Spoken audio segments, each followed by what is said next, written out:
आज की तमाम बड़ी खबरें नॉनस्टॉप न्यूज में। संसद में 71वें संविधान दिवस के मौके पर कार्यक्रम का आयोजन किया गया। विपक्ष ने इस कार्यक्रम का बहिष्कार किया। प्रधानमंत्री नरेंद्र मोदी ने संविधान दिवस पर कश्मीर से लेकर कन्याकुमारी तक जारी परिवारवाद को संविधान के लिए सबसे बड़ा संकट बताया। प्रधानमंत्री ने परिवारवाद की परिभाषा भी बताई। राजनीतिक दल, party for the family, party by the family, अब आगे कहने की जरूरत मुझे नहीं लगती है। प्रधानमंत्री नरेंद्र मोदी ने भ्रष्टाचारियों को महिमा मंडित करने पर भी टिप्पणी की। प्रधानमंत्री ने कहा, भ्रष्टाचारियों की प्राण प्रतिष्ठा से युवाओं तक गलत संदेश जाएगा। भ्रष्टाचार के लिए सजा हो चुकी हो, लेकिन राजनीतिक स्वार्थ के कारण उसका भी महिमा मंडन चलता रहे। भ्रष्टाचार में डूबे हुए लोगों की प्राण प्रतिष्ठा कर रहे हैं, मतलब उनको भी वो रास्ता मिल जाता है कि भ्रष्टाचार के रास्ते पर चलना बुरा नहीं है। प्रधानमंत्री नरेंद्र मोदी ने 26/11 आतंकी हमले को रोकते हुए बलिदान देने वाले सुरक्षा बलों को भी नमन किया। उन आतंकवादियों से लोहा लेते लेते अपने आप को समर्पित कर दिया, सर्वोच्च बलिदान दिया। मैं आज 26/11 को उन सभी बलिदानियों को भी आदरपूर्वक नमन करता हूं। प्रधानमंत्री नरेंद्र मोदी ने कहा कि निष्ठा से कर्तव्य पालन से ही संविधान से मिले अधिकारों की सुरक्षा होगी। संसद में संविधान दिवस समारोह का विपक्षी पार्टियों ने बहिष्कार किया। विपक्षी दलों के कार्यक्रम में शामिल नहीं होने पर लोकसभा अध्यक्ष ओम बिरला ने नाराजगी जाहिर की। ओम बिरला ने विपक्ष को नसीहत दी कि उन्हें संसदीय परंपरा को बनाए रखना चाहिए। संविधान दिवस समारोह के बहिष्कार पर कांग्रेस ने बीजेपी पर सवाल उठा दिए। हमारे प्रधानमंत्री जी, जिन्होंने से अपने ढिढोरा पीटने में माहिर है, वो नहीं चाहते थे कि विपक्ष आज की इस शुभ दिन पे शिरकत करे। समाजवादी पार्टी अध्यक्ष ने संविधान दिवस के बहिष्कार का तो कोई जवाब नहीं दिया, उल्टा बीजेपी पर संविधान का उल्लंघन करने का आरोप लगा दिया। आज संविधान बचाने की जरूरत है, लोकतंत्र बचाने की जरूरत है। लगातार भारतीय जनता पार्टी की सरकार केंद्र में और प्रदेश सरकार में संविधान की धज्जियां उड़ा रही है। बीएसपी अध्यक्ष मायावती ने भी संविधान दिवस के मौके पर केंद्र सरकार और राज्य सरकारों पर संविधान दिवस के बहाने सवाल उठाए। क्या ऐसे ही केंद्र व राज्यों की सरकारों द्वारा संविधान का पालन किया जा रहा है? ऐसी सरकारों को संविधान दिवस मनाने का कतई भी नैतिक अधिकार नहीं है। किसान आंदोलन को लेकर सियासत कम नहीं हो रही है। आम आदमी पार्टी की सरकार ने दिल्ली विधानसभा में एक प्रस्ताव पेश किया, जिसे ध्वनि मत से पास किया गया। प्रस्ताव में एमएसपी की गारंटी गृह राज्य मंत्री अजय मिश्र टेनी को पद से हटाए जाने की मांग की गई, तो वहीं आंदोलन के दौरान जान गंवाने वाले किसानों के लिए मुआवजे की मांग हुई। मैं केंद्र सरकार से मांग करता हूं कि जो उनकी बची हुई मांगे हैं, कि एक तो टेनी साहब को बर्खास्त किया जाए यूनियन कैबिनेट से, जो किसान शहीद हुए उनके परिवारों को कॉम्पेंसेशन दिया जाए। संसद के शीतकालीन सत्र के पहले दिन भी कृषि कानूनों को लेकर हंगामे के आसार हैं। कांग्रेस ने अपने सांसदों के लिए 3 लाइन व्हिप जारी किया है। व्हिप में 29 नवंबर को सभी सांसदों को 11 बजे सदन में पहुंचने के लिए कहा गया है और जब तक सदन की कार्रवाई स्थगित नहीं होती तब तक मौजूद रहने का निर्देश दिया गया है। वहीं किसान संगठन 29 नवंबर से रोजाना संसद तक ट्रैक्टर मार्च करने की तैयारी में है। ये रास्ते सजाएंगे, इन्होंने कह रखा है कि हमने रास्ते खोल दिए, हमने रास्ते बंद नहीं कर रखे, तो हम उन्हीं खुले रास्तों से जाना चाहते हैं। संयुक्त किसान मोर्चा ने एमएसपी के अलावा 5 और मांगों की लिस्ट सरकार के सामने रखी थी, लेकिन अब मुख्य 3 मांगों को लेकर आंदोलन करने की बात कह रहे हैं।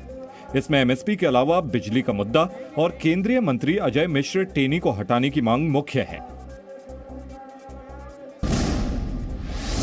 कृषि संबंधी संसद की स्थायी समिति की बैठक आज स्थगित कर दी गई, क्योंकि बैठक में हिस्सा लेने के लिए सांसद नहीं पहुंच पाए। बताया जा रहा है कि कृषि संबंधी संसद की स्थायी समिति में कुल 29 सदस्य हैं, जिसमें से सिर्फ 6 सांसद ही हिस्सा लेने के लिए पहुंचे।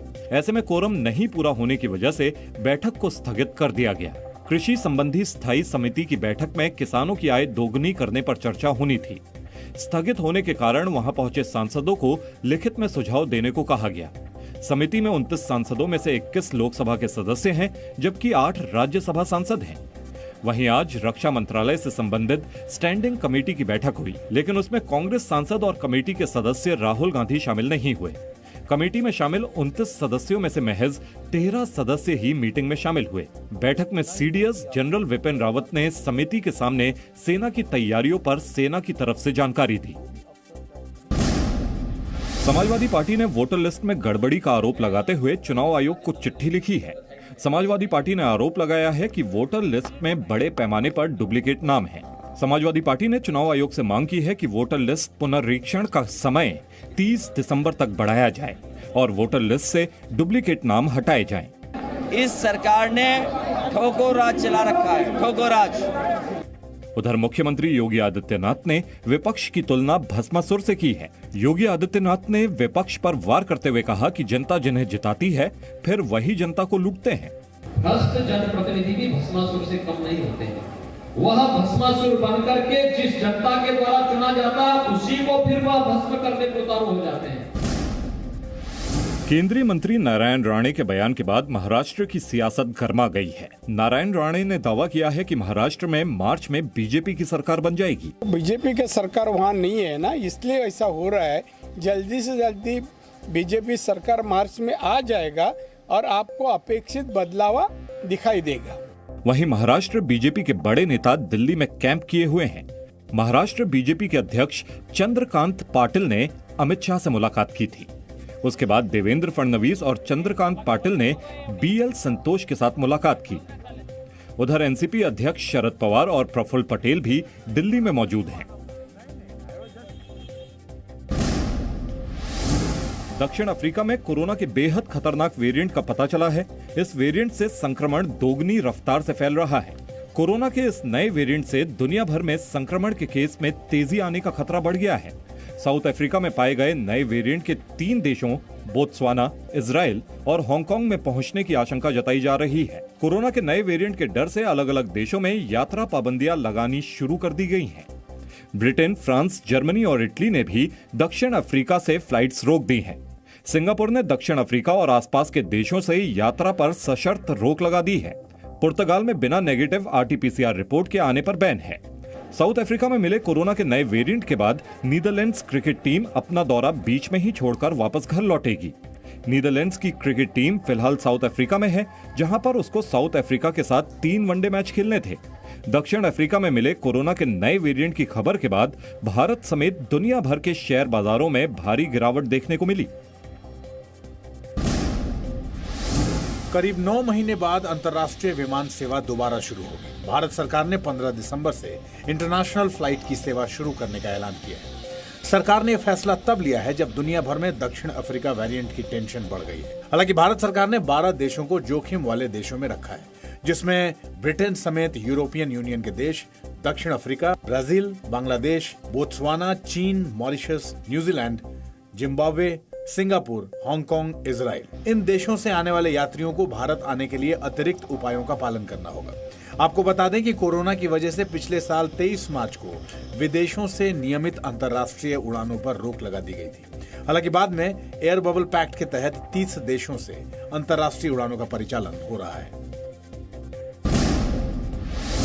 रूस के राष्ट्रपति व्लादिमीर पुतिन 6 दिसंबर को भारत आएंगे। इस दौरान राष्ट्रपति पुतिन प्रधानमंत्री मोदी से मुलाकात करेंगे। तो वहीं रूस के बीच पहली 2+2 वार्ता होगी, जिसमें विदेश मंत्री एस जयशंकर और रक्षा मंत्री राजनाथ सिंह भारत का प्रतिनिधित्व करेंगे। रूसी राष्ट्रपति के भारत दौरे पर कई समझौतों पर हस्ताक्षर हो सकते हैं। बड़ी बात यह है कि यह दौरा तब हो रहा है जब एयर डिफेंस सिस्टम S-400 की पहली खेप इस साल के अंत तक भारत पहुंचने वाली है। 2021 में व्लादिमीर पुतिन की ये दूसरी विदेश यात्रा होगी। मुंबई के पूर्व पुलिस कमिश्नर परमबीर सिंह से ठाणे पुलिस की एसआईटी ने 7 घंटे तक पूछताछ की। ये पूछताछ सोनू जलान वसूली कांड में की गई। वहीं ठाणे की चीफ मेट्रोपॉलिटन मजिस्ट्रेट कोर्ट ने परमबीर सिंह के खिलाफ सोनू जलान वसूली केस में जारी गैर जमानती वारंट रद्द कर दिया। ये वारंट 15,000 रुपए के निजी मुचलके और पर्सनल बॉन्ड भरवाने के बाद रद्द किया गया। कोर्ट ने परमबीर सिंह को जांच में सहयोग करने को कहा है। वहीं 100 करोड़ की वसूली मामले में मुंबई पुलिस के बर्खास्त एपीआई सचिन वझे ने चांदीवली कमीशन के सामने बयान दर्ज करवाया। वझे ने चांदीवली कमीशन को बताया कि महाराष्ट्र के पूर्व गृह मंत्री अनिल देशमुख से वो दिसंबर 2020 से मार्च 2021 के दौरान कई बार मिले थे। ये मुलाकात उनके सरकारी निवास और सह्याद्री गेस्ट हाउस में होती थी। Presenting B News app, available on Google Play and App Store. Download it now.